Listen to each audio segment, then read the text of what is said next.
prezados confrades da Sociedade Teosófica. O tema da palestra de hoje é um antigo livro de sabedoria, de aproximadamente 2.200 anos, o Eclesiastes, que faz parte dos livros sapienciais da Bíblia, ao lado dos Provérbios e dos Salmos. Esse é um livro, no entanto, que está na contramão da sabedoria religiosa tradicional. Porque nas Sagradas Escrituras, em geral, e nas Sagradas Escrituras bíblicas, em particular, formou-se de longa data a teoria da retribuição, pela qual o delito é sempre castigado e a virtude é sempre recompensada. É a ideia que se formou de longa data em quase todas as tradições religiosas e especialmente na tradição judaico-cristã. O Eclesiastes, no entanto, em sua experiência de vida, verificou que neste mundo terreno, neste mundo da matéria, as coisas não funcionam bem assim. Nem sempre o delito é castigado, nem sempre a virtude é recompensada. Porque os que entendem dessa maneira, essa teoria da retribuição, pressupõem o quê? Pressupõe a existência de um Deus bom e justo que governa o universo com leis perfeitas, de tal maneira que aqueles que agem bem são sempre vencedores, e aqueles que agem mal se dão mal. Mas o Eclesiastes viu que não é assim, já naquele tempo, 2.200 anos atrás. Ele viu que não é bem assim.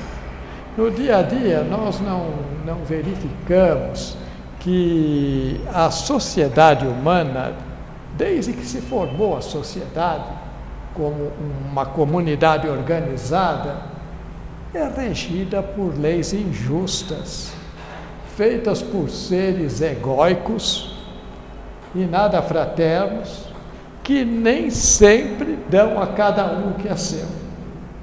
Não é isso que a gente vê? De longa data, desde que o mundo é mundo e que surgiu a primeira comunidade organizada, não se vê justiça nas leis.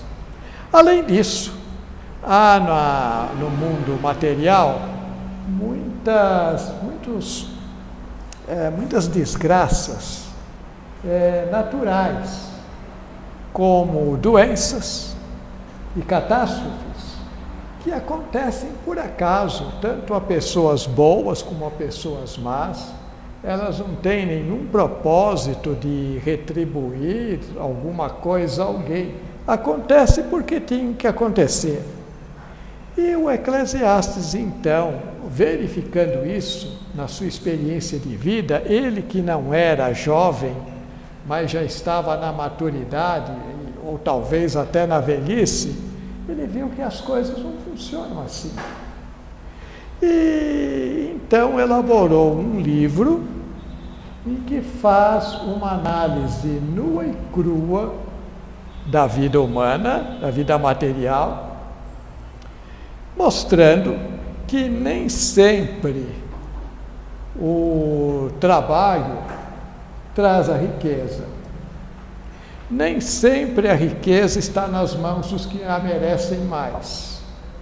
Nem sempre o estudo, a cultura, a sabedoria, trazem o reconhecimento da sociedade.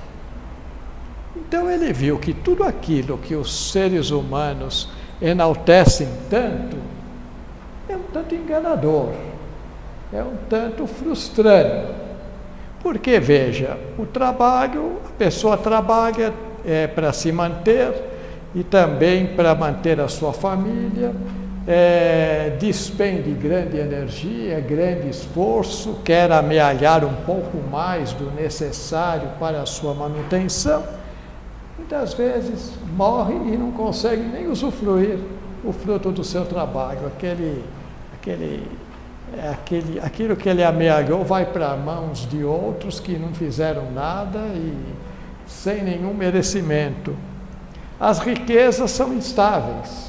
Ora as riquezas estão nas mãos de uns, ora nas mãos de outros. Não há uma continuidade, não há uma certeza de permanência. E até a fama, o poder, também, eles são passageiros. Hoje a pessoa tem poder, tem fama, recebe aplausos, amanhã não tem mais, já se torna esquecida, ninguém mais se lembra da pessoa. E é assim desde que o mundo foi mundo. Até a cultura, diz ele, chamando a cultura de sabedoria na linguagem daqueles tempos, até a cultura acaba se passando. O homem sábio tem o mesmo destino do homem tolo. Ambos vão para a sepultura. Não é porque ele é sábio que ele vai ficar eternamente aqui neste mundo. Ambos passam as mesmas dificuldades e muitas vezes o tolo até é mais feliz, é mais bem aquinhoado do que aquele que é sábio, que estuda, que é erudito, etc. Bom, com esse discurso, o Eclesiastes desconcerta os seus leitores, né? Especialmente aqueles que vão à Bíblia em busca de um Deus Pai misericordioso que livra os seus filhos de todo o mal. Então esse livro quase não entrava para o cânon bíblico. Os próprios judeus demoraram a aceitar esse livro como um livro inspirado, como palavra de Deus, porque ele está, como dissemos no início, na contramão da direção. Mas ele foi aceito como livro bíblico e foi aceito com acréscimos que se fizeram no texto no decorrer dos tempos. Nós sabemos muito bem que a Bíblia é repleta de interpolações, né? Os copistas, os escribas, aqueles que reproduziam um determinado escrito, sempre mudavam alguma coisa. Aqui não fica bem, vamos arrematar para tal jeito e tal coisa que não estava no texto original. O texto original se perdeu e, no fim, aquilo que foi acrescentado se incorpora e passa a ser a doutrina da igreja. É assim que funciona, isso não tem a menor dúvida. Todo texto bíblico tem suas interpolações, passando pelo crivo da igreja ou do grupo religioso, daqueles que copiam. E isso até hoje é assim. E o que acontece? Ele entrou para o rol dos livros sagrados. E é um dos livros mais citados em sermões, em palestras, em discursos. É um livro conhecidíssimo. Porque como eu disse, não é um livro religioso, é um livro muito além de um livro religioso, é um livro de sabedoria. E o seu propósito é despertar o leitor para a realidade e fazê-lo encarar a vida e viver a vida de acordo com a realidade e não de maneira ilusória, de maneira, vamos dizer, iludida. O Eclesiastes não quer que seus discípulos se iludam com a existência material. Esse livro, o nome desse livro, o título é Palavras do Eclesiastes. Porque esse livro, na verdade, foi originariamente um discurso. Discurso do Eclesiastes. Eclesiastes não é nome próprio, apesar de vir com letras maiúsculas, tanto no hebraico como no grego e depois na tradução latina e nas línguas modernas. Eclesiastes se escreve com maiúscula, mas não é nome próprio.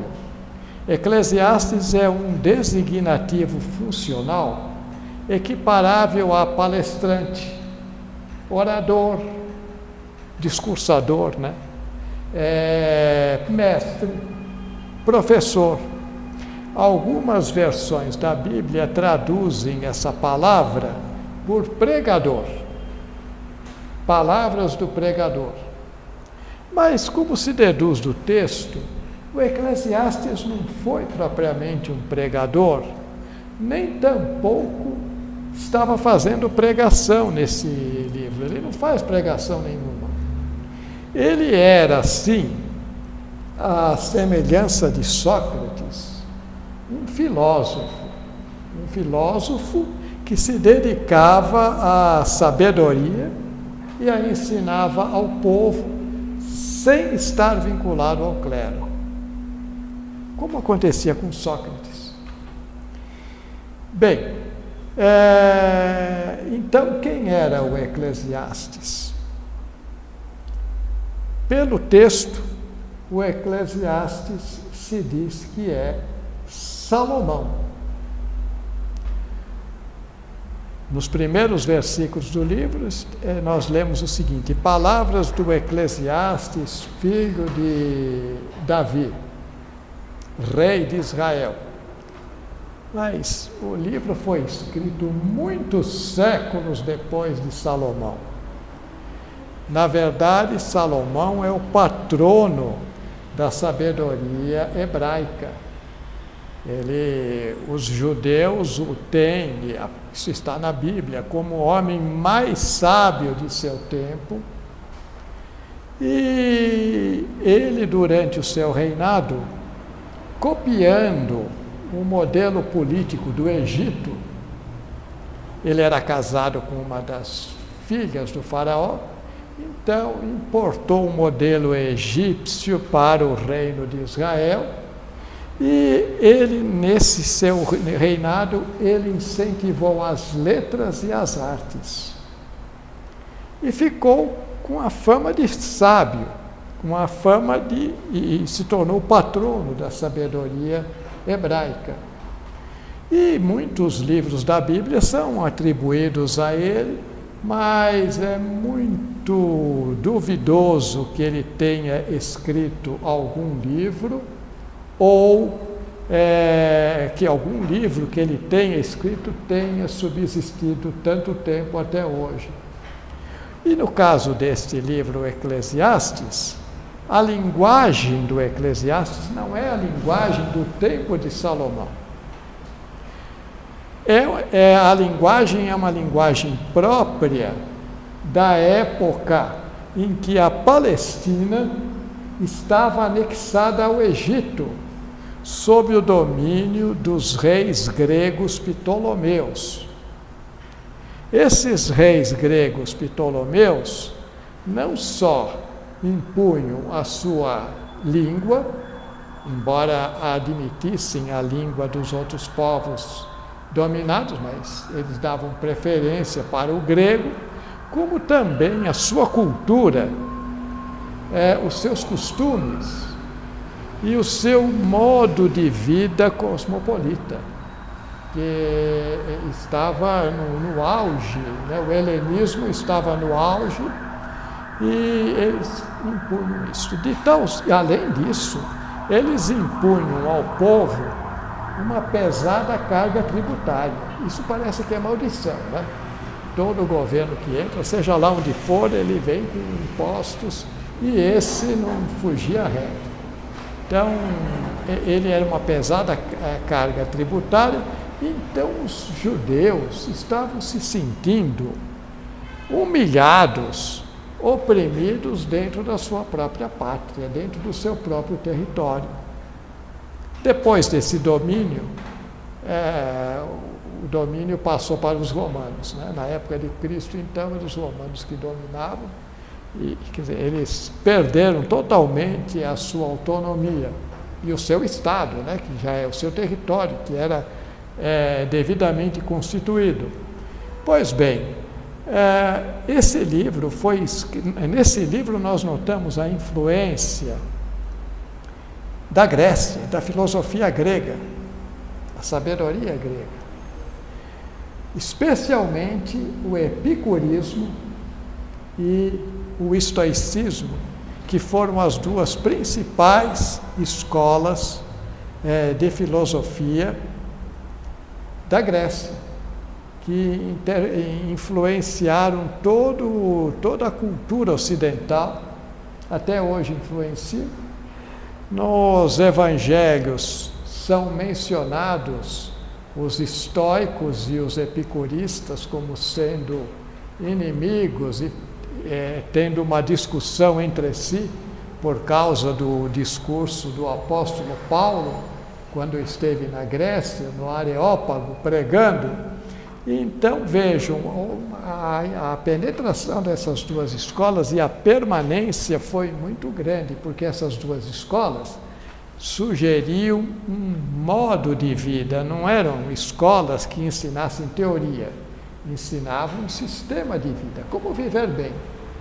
Então, se nota essa influência grega no texto do Eclesiastes, que deve ter sido escrito por volta do ano 200 ou 300 antes de Cristo, quando aconteceu este domínio dos gregos sobre os judeus, e os judeus estavam passando por uma crise espiritual, pois eles eram o povo eleito, e se perguntavam, mas se nós somos o povo eleito, por que tudo de ruim acontece com a gente, né?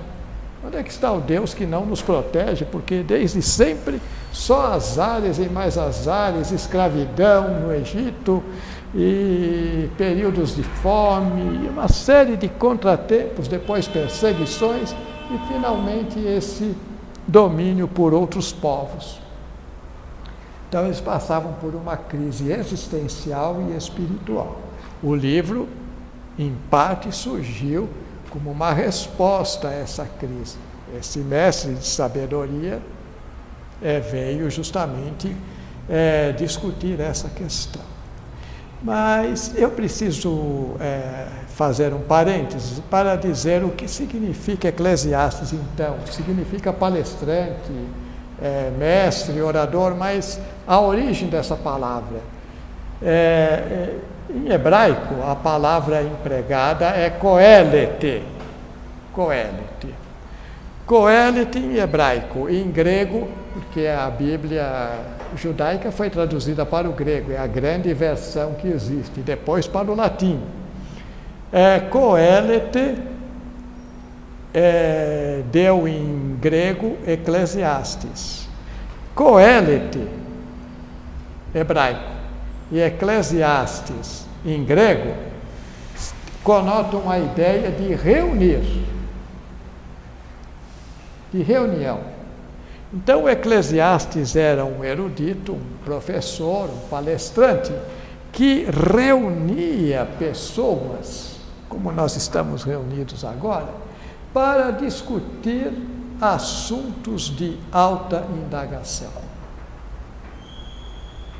Não sei em que lugar ele reunia, se em praça pública, se em alguma dependência do templo, isso eu não sei. No texto não se consegue verificar qual o local, mas ele era aquele que convocava, chamava as pessoas para vamos debater tal assunto, geralmente assunto de alta indagação, como esse que consta do livro.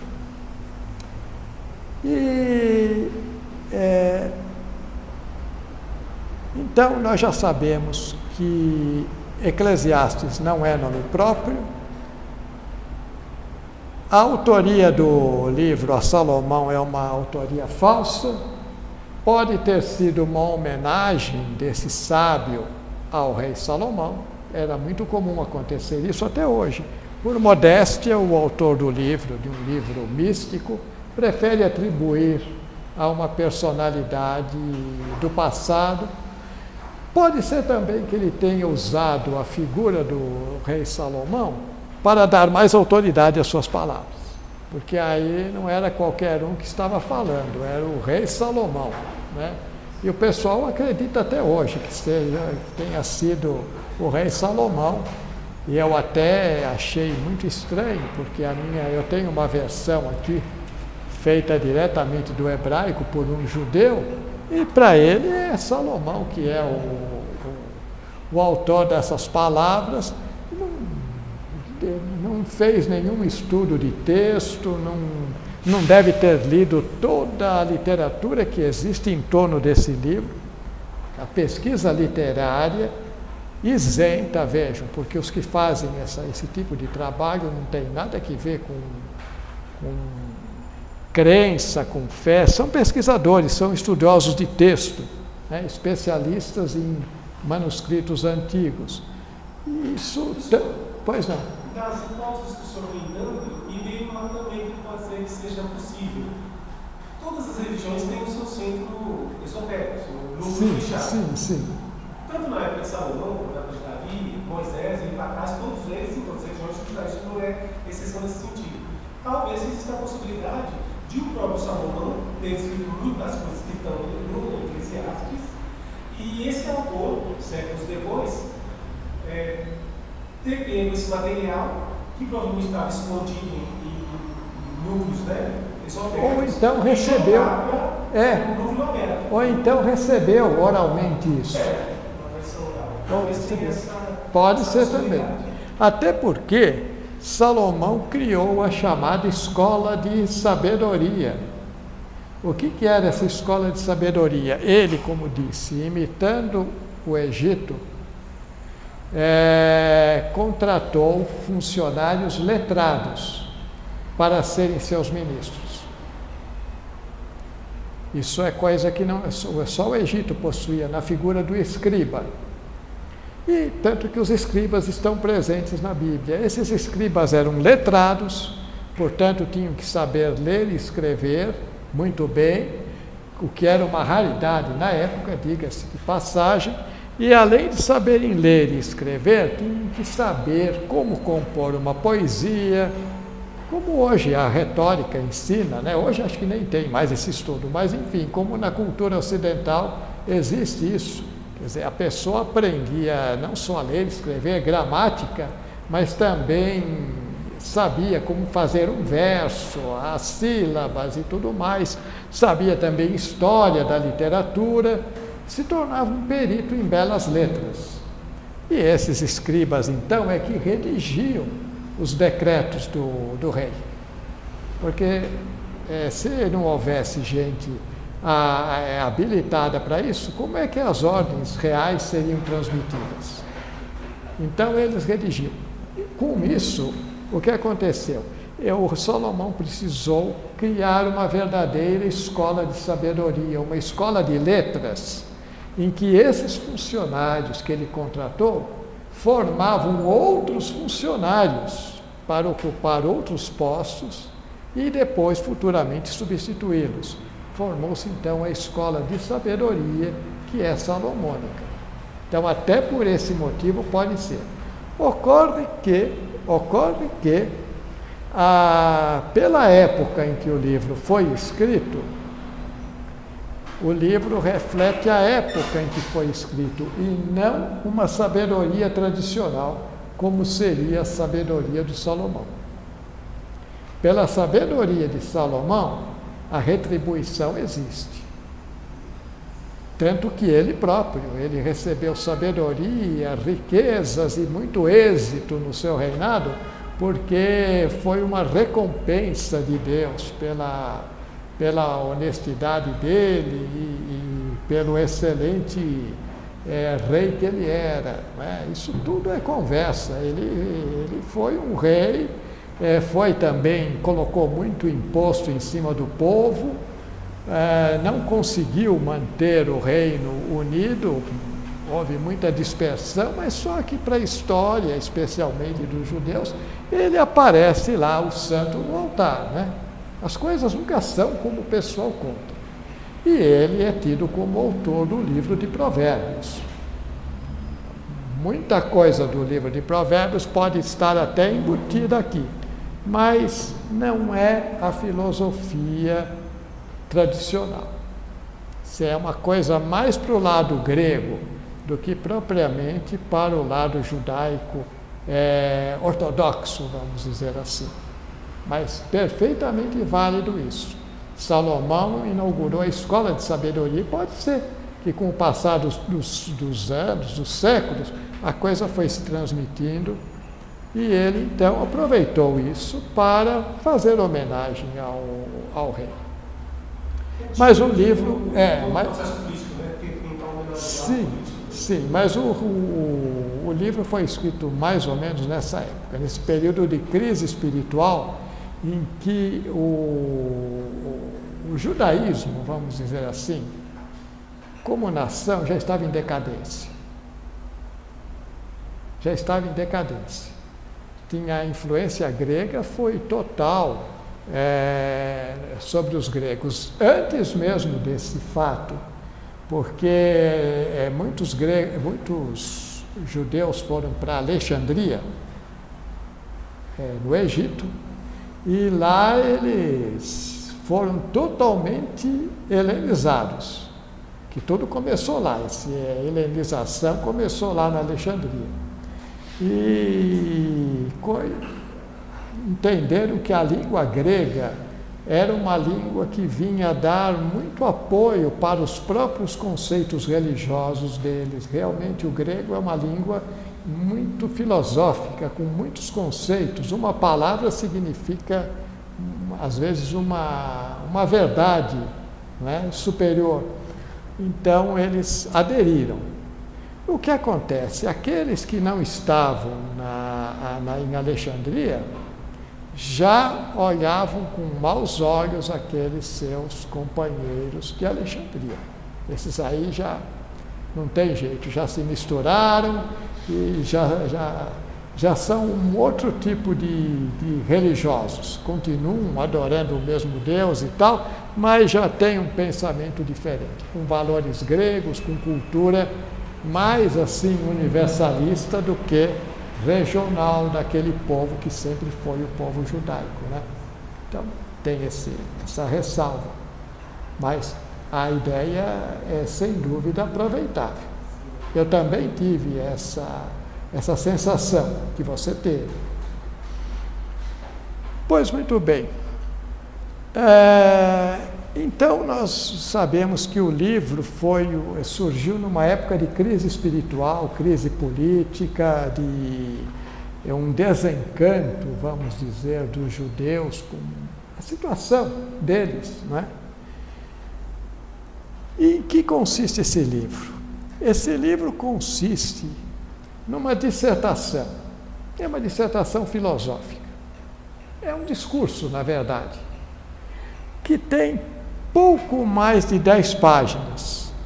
É bem pequenino, dá para ler em meia hora, mas o conteúdo é tão profundo que eu, por exemplo, não vou conseguir resumir esse livro para os senhores. Não é minha pretensão, isso nem tenho capacidade. Porque cada vez que eu leio esse livro, eu tiro novas verdades do texto. É assim o livro de sabedoria. O livro de sabedoria diz muito mais do que as palavras impressas.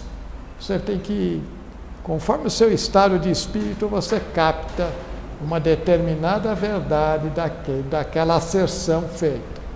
Então, ele é uma exposição, uma dissertação filosófica permeada de provérbios.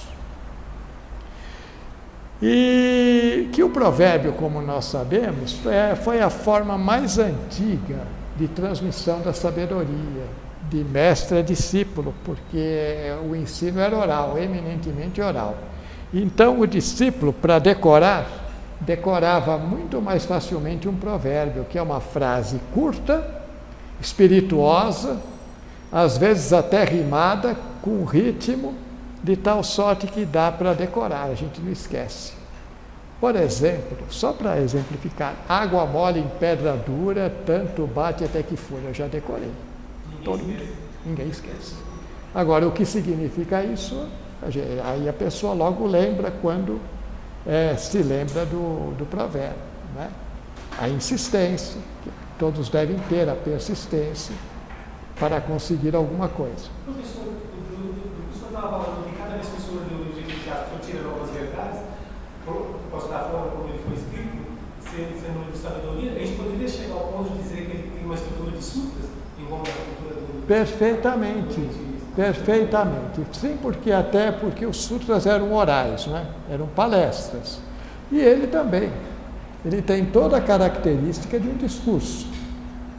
Só que no texto nós notamos que houve uma reunião de discursos. Não é um discurso bem organizado que começa com a exortação, passa para a exposição e tem um fim, um arremate. A gente nota que não é assim, é um conjunto de palavras, como está dizendo o título, né?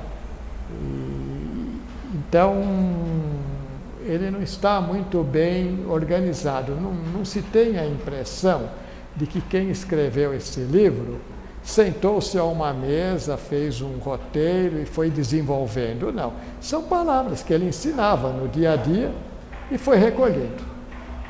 E essas palavras estão permeadas de provérbios, vários provérbios, que, como dissemos, é a forma antiga de ensino. Mas no próprio texto, o Eclesiastes dá suas credenciais. Na introdução ele diz que ele aplicou seu coração à sabedoria e a indagar a razão das coisas. Então, isso é uma atividade filosófica.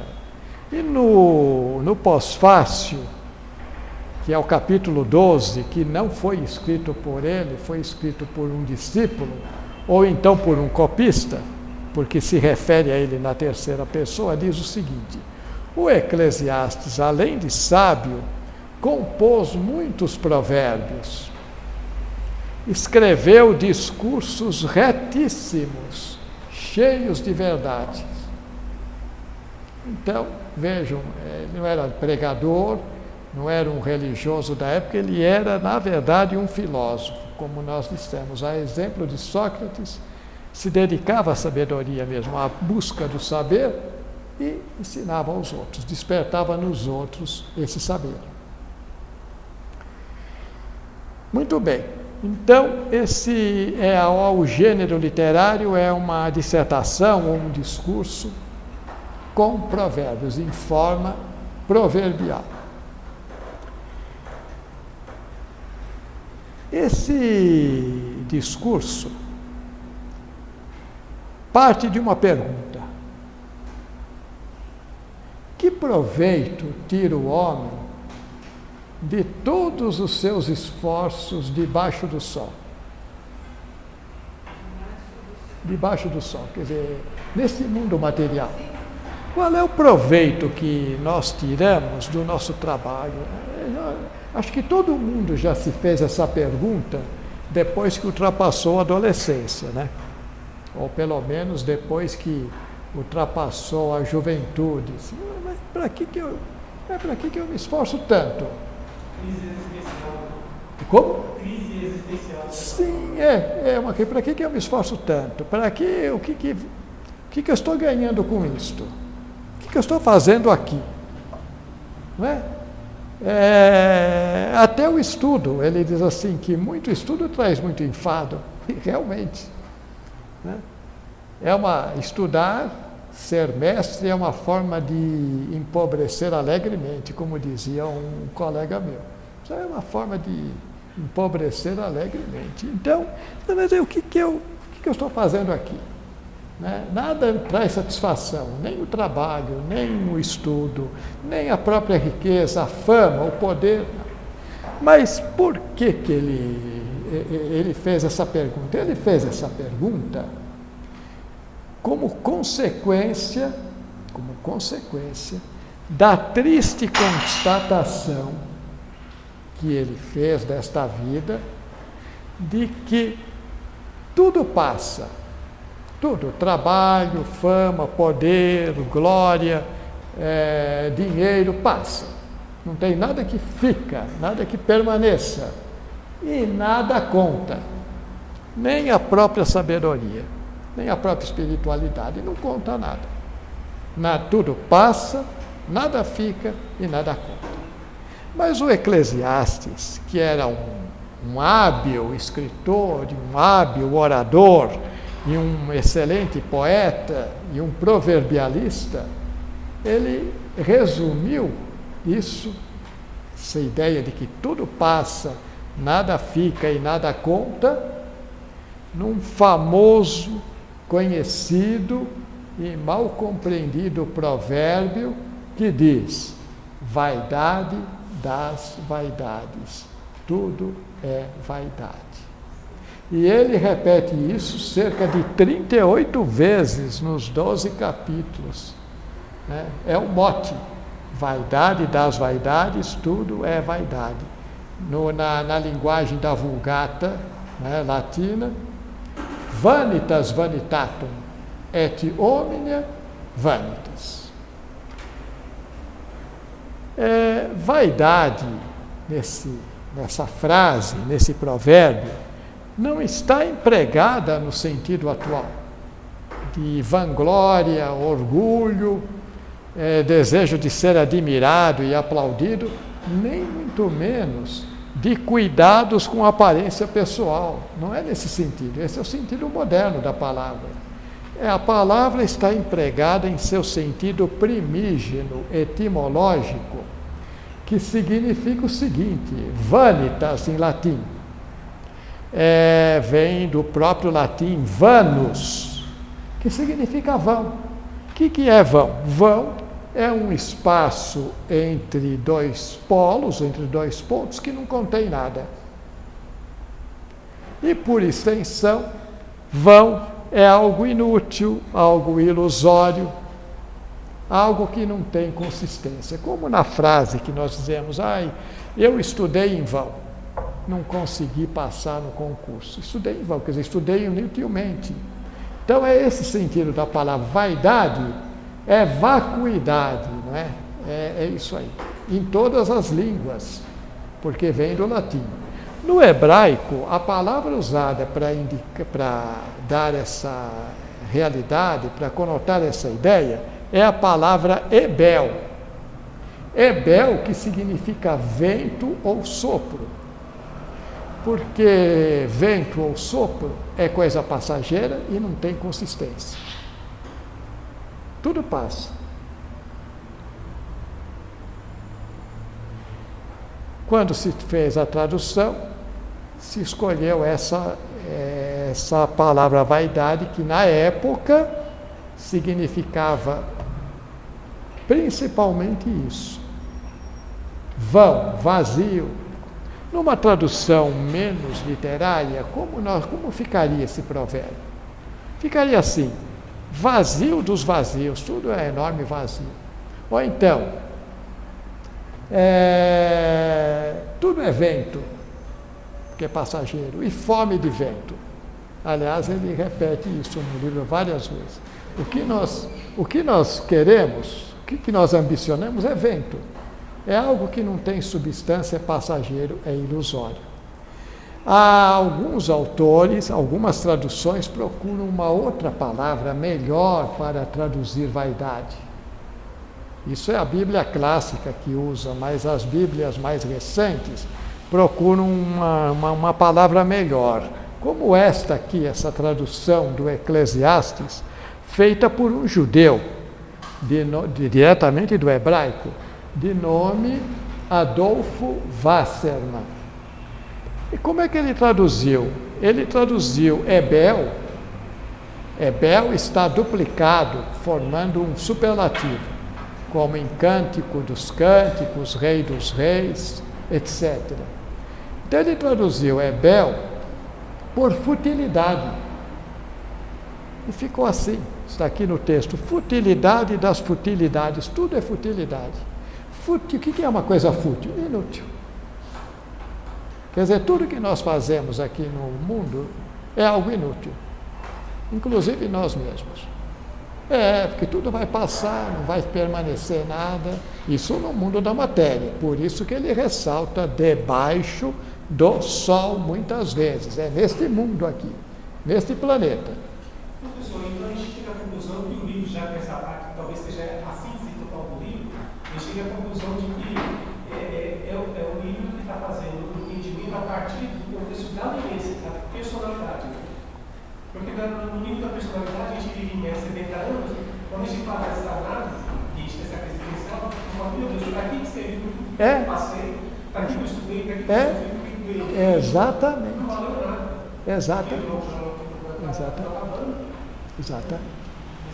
Exatamente isso. Outras traduções, como a da CNBB aqui no Brasil, traduzem essa expressão por fugacidade, e ficou muito própria. Fugacidade, porque o vento é fugaz, o sopro é fugaz. Então, fugacidade, tudo é fugaz, tudo é passageiro, nada tem consistência. Eu me permito, eu não sou tradutor, né, mas eu me permito entender pela palavra vaidade neste texto, neste contexto, Adolfo Wassermann com W. Eu me permito entender, por vaidade aqui no contexto, como ilusão, no conceito budista. O budista não entende que o mundo é uma ilusão, não no sentido de que ele não existe, mas de que ele não tem substância, ele vai se desfazer um dia. Tudo que existe no mundo se desfaz, que é o ensino budista, né? Tudo começou pela agregação. E tudo vai se desfazer pela desagregação, inclusive nós. Nós estamos morrendo a cada dia. Nossas células estão se desfazendo, vêm outras e tal, vão se desgastando, até que chega uma hora que nós também nos vamos, encerramos. Então, eu me permito entender vaidade aqui como ilusão. Tudo é ilusão. Ilusão das ilusões, tudo é ilusão. Este mundo todo é uma ilusão. Não só o trabalho, a riqueza, o dinheiro, a fama, o poder, mas também a sabedoria, o estudo, tudo é ilusão. Nós corremos atrás de ilusão a vida toda. E nós próprios acabamos sendo uma ilusão e todos querendo a felicidade e ninguém alcançando a felicidade. É difícil alcançar a felicidade, mas ele dá a solução. Depois que ele faz esse discurso, ele joga esse banho de água fria na cabeça dos seus ouvintes na época e de seus leitores de hoje, ele vem com a solução. Ele não é daquele mestre que lança a pergunta e depois não resolve. Ele dá a resposta. E a resposta que ele dá é a seguinte: é possível, neste mundo de contradições, de injustiças, neste mundo fugaz, viver bem, viver com sabedoria, desde que se desfrute dos prazeres simples da vida. Prazeres simples relativos à alimentação, aos cuidados pessoais, ao companheirismo, né? À vida familiar, que ele exalta bastante, porque ele notou que o homem não se contenta com aquilo que tem. O homem está sempre querendo mais, querendo mais, querendo mais, e lutando para ter mais, e no fim deixa de viver. Abandona as coisas que mais lhe dariam satisfação, que são a sua família, os seres amados, a sua esposa, seus filhos. Mas a pessoa, não acontece isso conosco até hoje. Nós passamos a maior parte do tempo fora de casa em busca de posição social, de dinheiro, de emprego, isso e mais aquilo. E no fim das contas, deixamos para trás os nossos parentes queridos, os nossos amigos queridos, e não vivemos. Essa que é a verdade. Então ele diz, então, é possível sim, mas desde que a pessoa se aprenda a usufruir os prazeres simples da vida. Como, por exemplo, o contato com a natureza. É um prazer que a pessoa sente e desfruta de estar em contato com a natureza. O prazer de comer e beber um alimento saboroso. E agora, por que ele diz isso? Ele está aconselhando a glutoneria? De maneira nenhuma. É porque, desde aquela época, né, vejam, as pessoas estão acostumadas a se alimentar de maneira rápida. Né? O fast food é uma realidade que já existe há tempo. Não nem sente o sabor do alimento. E o Buda já criticou essa atitude e sugere que a pessoa esteja presente no ato da alimentação, sentindo o sabor das coisas. Também tirando o prazer dos estudos que vai fazendo. Não é só acumular saber, ficar acumulando teorias e datas e outras coisas, não, mas é ver o que aquilo tem de bom e o que aquilo interfere na sua própria vida. Claro que ele não tem esta linguagem tão didática, tão do dia a dia como minha, né? Porque ele é um sábio, é um palestrante e ele fala de maneira mais elevada, mas é o que ele quer dizer. É o que ele quer dizer. Bom, e nesse particular, ele se revela um arguto psicólogo, porque ele dá conselhos práticos para a arte de viver bem. Por isso que a nossa palestra tem esse nome, ou Eclesiastes ou a arte de viver bem. Então, quando nós lemos os conselhos que ele dá, já mais no fim do livro, nós verificamos que ele não é aquele pessimista que os teólogos dizem que ele é. Muitos teólogos fazem restrição a esse livro, achando que ele é um livro muito pessimista, derrotista, nihilista. Não, ele não é nada disso. Muito ao contrário, ele é um pregador da alegria. Então o livro muda de rumo. A partir da sua segunda metade, ele muda de rumo, dando conselhos para o bem viver. Eu vou apenas citar alguns desses conselhos e depois, é claro, eu não pretenderia jamais resumir essa obra, é impossível, como já dissemos. Mas vou repetir alguns desses conselhos para que a gente possa sentir o alcance da obra.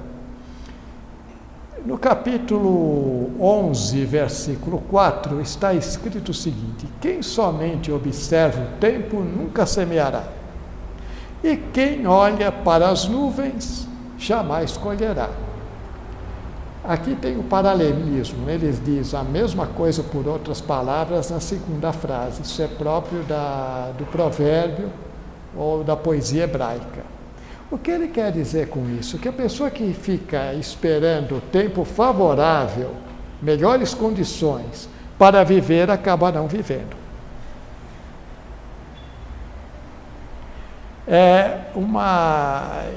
Essa ideia aqui está numa música popular, se não me falha a memória, do Geraldo Vandré, que diz: quem sabe faz a hora, não espera acontecer.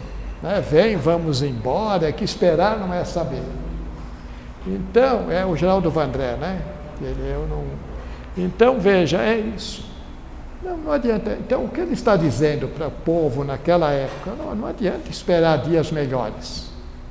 Não adianta esperar dias melhores. Vamos viver agora bem, dentro das nossas possibilidades. Não é? Então, vamos viver bem. Não vamos esperar condições, porque quem espera condições melhores pode não alcançar nada, porque nem se sabe se haverá amanhã. Eu posso morrer agora, né? Então eu vou ficar me preocupando com amanhã. Ou, menos ainda, ficar olhando para o passado, as glórias do passado. Não adianta nada, o passado já passou mesmo. Lamentar o passado, pura besteira. O agora é que vale, o agora que existe e que nós podemos usufruir.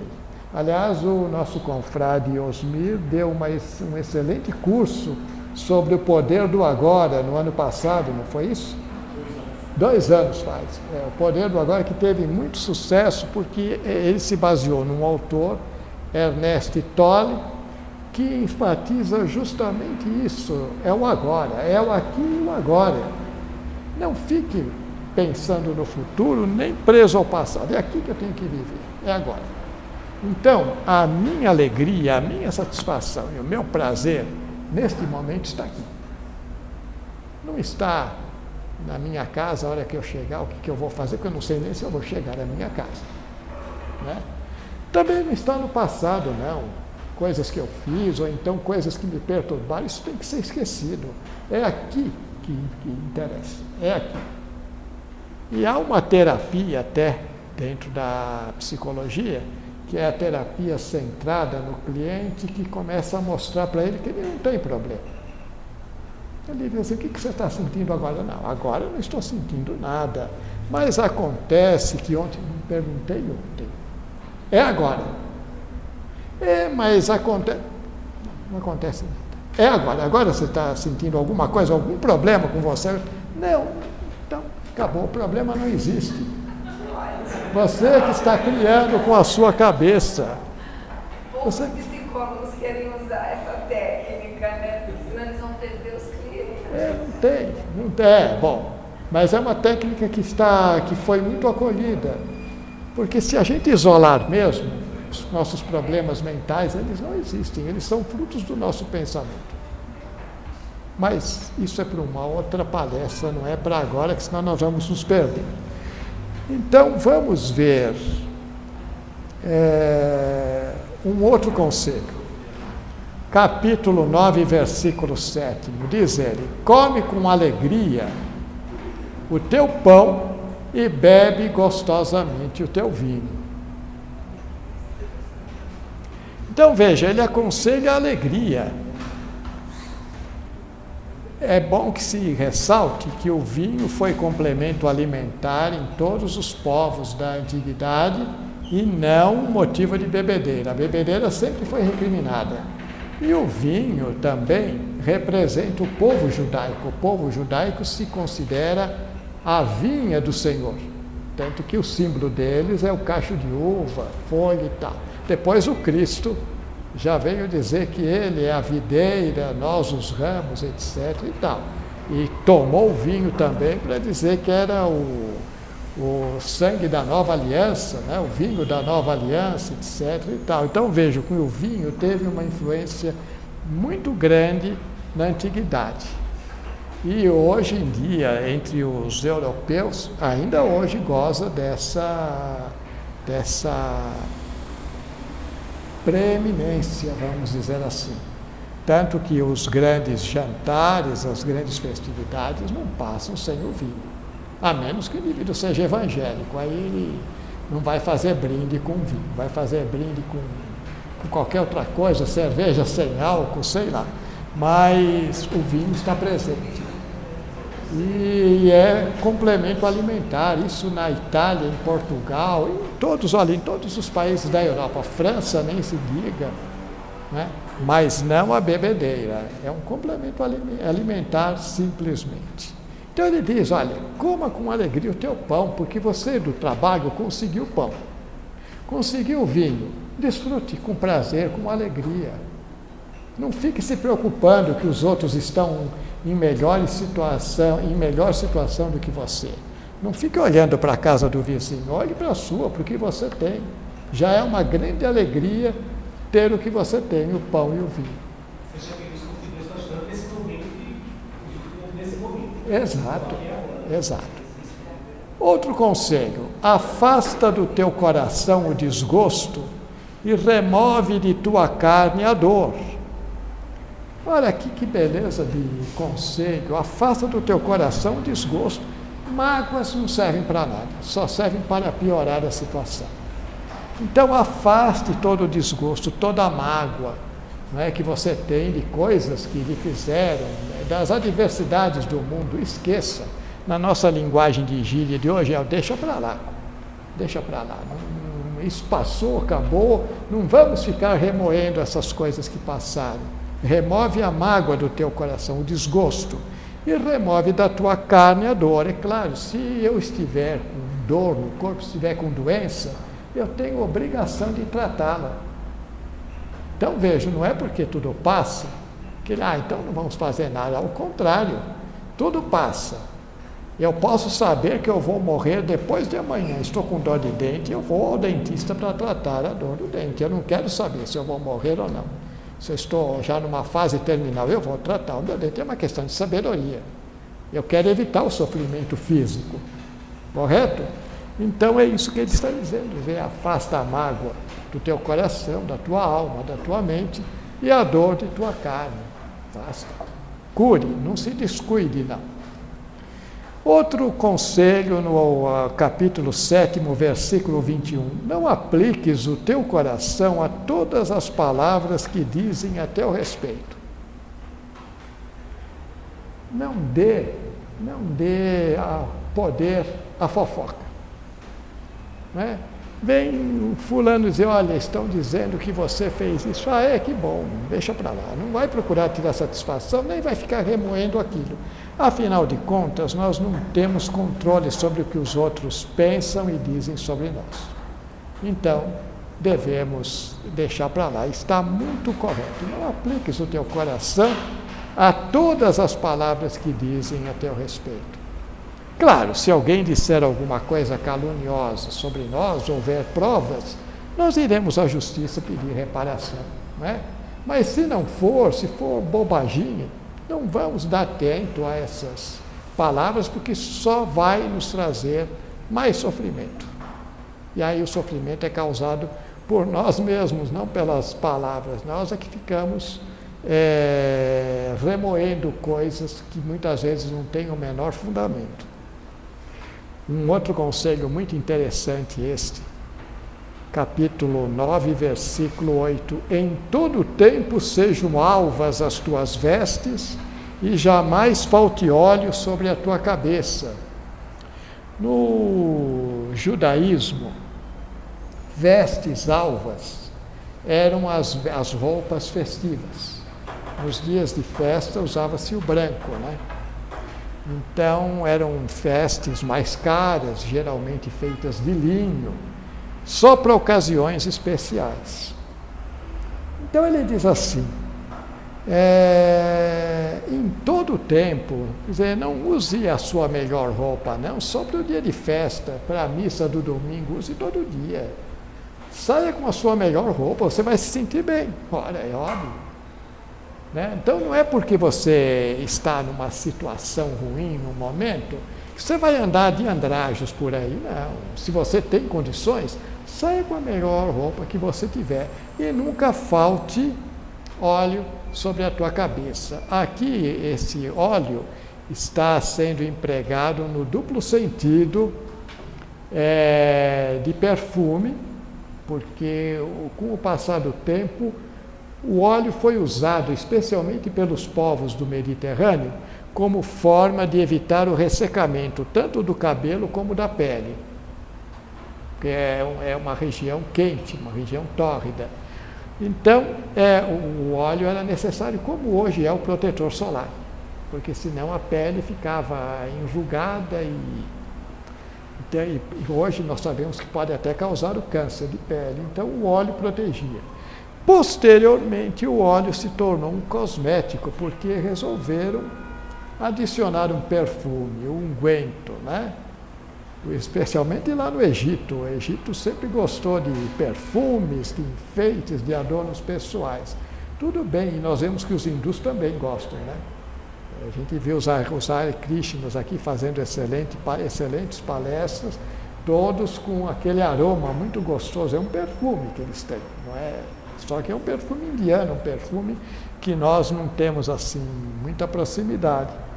Bom, sempre o perfume foi muito apreciado por quase todos os povos. E na época, tanto egípcios como judeus, como gregos, romanos, untavam o corpo todo, era sinal de beleza, como se fosse uma maquiagem. O corpo todo era untado com óleo E esse óleo era perfumado. Para o cabelo, então, funcionava como a antiga brilhantina, hoje o gel, né, da juventude, que espeta o cabelo, bota gel. É um gosto. Começou aí. Então ele diz o seguinte, olha, em todo tempo sejam alvas as tuas vestes e jamais falte óleo sobre a tua cabeça. Quer dizer, ande bem arrumado, você vai se sentir bem, você vai causar bem-estar aos outros que estão no seu convívio. Então vejam, ele não é contra a vaidade. Os cuidados pessoais, vaidade no sentido de cuidados pessoais, ele até recomenda.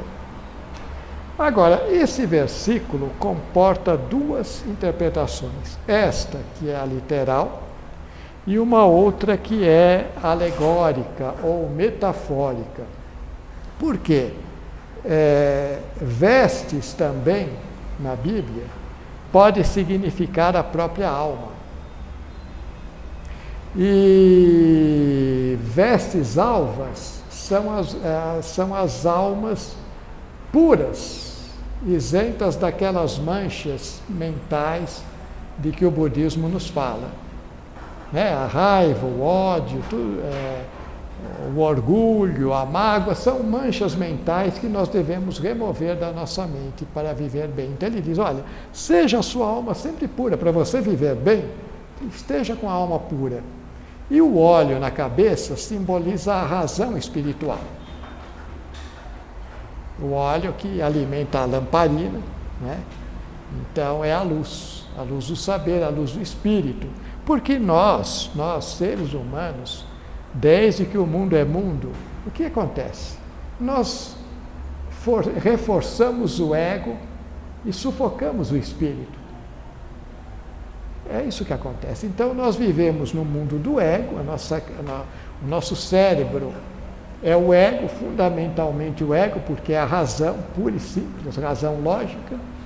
E o nosso espírito, que é a razão espiritual, é algo superior, é a nossa essência, nós abafamos. Então ele diz isso. É outra interpretação. E eu acho que as duas interpretações são cabíveis. Porque para eu viver bem, eu tenho que viver com o meu espírito aceso. Se eu começar a viver só com o meu ego, eu vou viver mal. Não sei o que os senhores acham disso.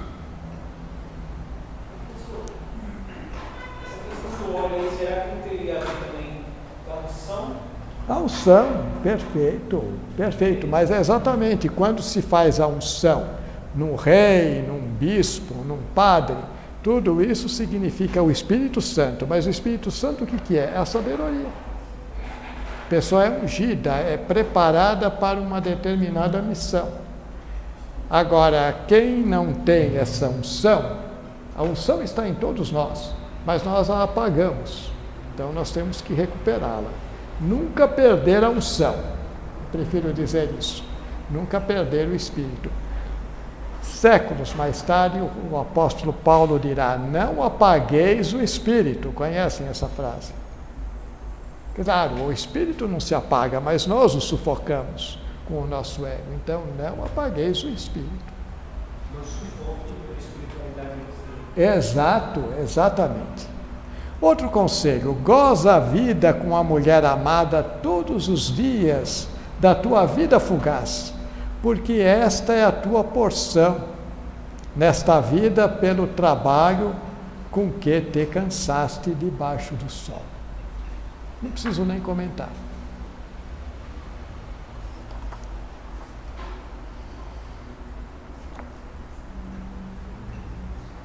Portanto, o Eclesiastes, repito, é um pregador da alegria, não é nem pessimista, nem derrotista, nem nihilista, ele é sim um pregador da alegria.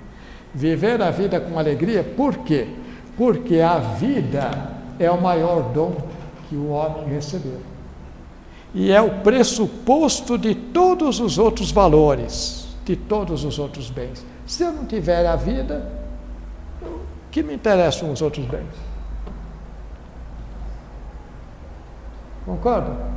Nem a sabedoria não me serve para nada, porque se eu não tenho a vida. Então a vida é o pressuposto de tudo, e é isso que ele enfatiza muito. E vamos viver essa vida com alegria, celebrando sempre Porque só o fato de estar vivo já é uma grande bênção, já é uma grande vantagem que o homem recebeu da divindade. Vivamos sempre com alegria. Bem, do texto do Eclesiastes, nós tiramos uma grande verdade, que neste mundo, este mundo material nos dá tanto tristezas, que são passageiras, como alegrias, que também são passageiras.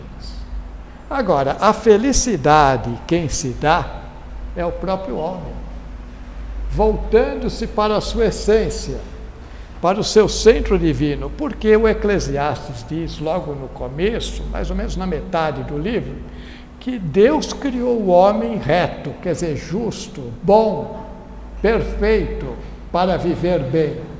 Porém, o homem se envolveu em muitas complicações. Ele usa isso no plural, quer dizer, a sociedade é que começou, que criou muitas complicações. Não é? Não que o homem seja bom por natureza, como dizia Rousseau, e a sociedade o corrompe, não é bem isso.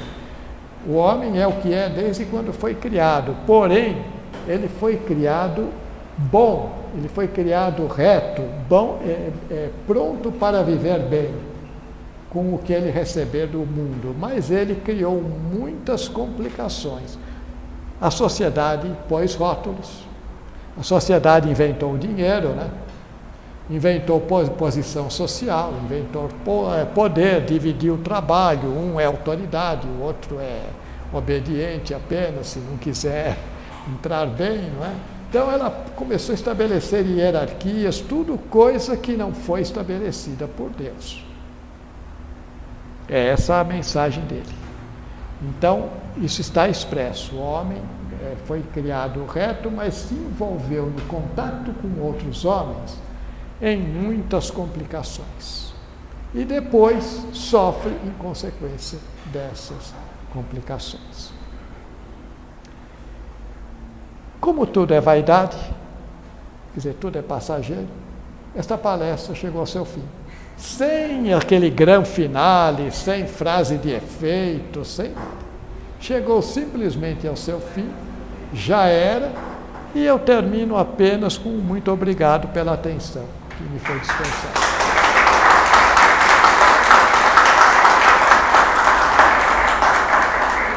E agradeço especialmente os apartes do confrade. A palestra foi ministrada em conjunto com o confrade, que é assim que tem que ser. Pelo menos nos auxiliou a desenvolver o tema. Pois não. Qual é o período aproximadamente da existência dessa civilização? Qual civilização? Essa nossa materialista. Olha, qual o período dessa nossa... É difícil dizer isso. É difícil. Eu não tenho condições de dizer isso. Eu só posso afirmar com certeza que essa materialidade, é isso que o senhor quer saber, essa materialidade, esse modo material de viver, começou com a formação da sociedade.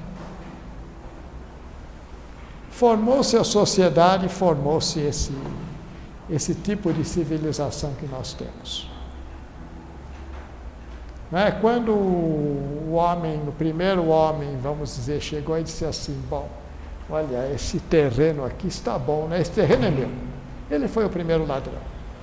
Depois ele inventou o direito e tal, não, mas olha aqui, olha, a lei diz isso, sou eu o proprietário disso aqui, acabou. Aí começou. Foi se sofisticando, foi dizendo não expressamente, mas implicitamente, que para viver bem a pessoa precisa ser rica, a pessoa precisa ter mais do que o outro. É como a questão de carro, já notaram o carro? O automóvel é um verdadeiro fascínio, todo mundo quer ter o automóvel do ano. Não basta ter o automóvel que funcione bem, que está servindo. Não serve. Eu tenho que ter o automóvel do ano. Porque o meu vizinho tem, eu não vou ficar por baixo. Ele pode até nem aproveitar o automóvel, mas ele quer ter o carro do ano na sua garagem. Não é assim que acontece? Então, eu acredito que essa civilização tem ocorrido nesse momento bem primitivo em que se formou a sociedade. Aí começou o problema. Eu acredito. Sérgio, pelo que a gente percebe, como você citou no começo, tem dentro da filosofia do epicurismo. Sim. Totalmente. Do epicurismo. Alguns atribuem que é uma filosofia hedonista, mas se a gente estudar realmente, Exato. é muito diferente o conceito do usufruir do Epicuro do que a gente... Exato. E o Epicuro até... Seria até um santo. Não, é mesmo, porque, veja, qual era a proposta dele, o esquema de vida que ele propunha aos seus discípulos? A satisfação das necessidades, para não chegar a sentir a necessidade. Então, vamos exemplificar. Em vez de eu ter sede, eu vou tomando água de momento em momento, e eu não fico com sede, então não sofro. Isso daí, se nós analisarmos, ele não aconselha os prazeres de modo geral, ele diz só os prazeres necessários. Então, por exemplo, para matar a sede, qual é a necessidade para matar a sede? A água. Ele já condena até um suco de frutas, ele acha que é uma bebida sofisticada, é uma coisa desnecessária. Que para matar a sede, a pessoa pode matar a sede com água, não precisa fazer um suco. Agora, a bebida alcoólica ele condena totalmente. Então, não é como o pessoal imagina, olha, epicurismo é o exercício do prazer. Não, isso é o hedonismo, uma vida só de prazeres. E também do estoicismo, porque o Eclesiastes implicitamente está dizendo para aceitar tanto as coisas boas como as coisas más que acontecem, porque elas acontecem para todos. Não é dizer que tem um Deus que fica mandando uma coisa para mim porque ele não vai com a minha cara. Não é isso. Não é? Ele não existe, ele não é que não existe. Não existe esse esquema de um Deus que fica mandando castigo para uns, recompensa para outros ao seu critério. Não existe isso. O que não significa que a pessoa não colhe aquilo que semeia. Isso é outro problema. Isso é dentro do plano material. Claro, se eu semear inimizades, eu vou colher inimizades. Tá.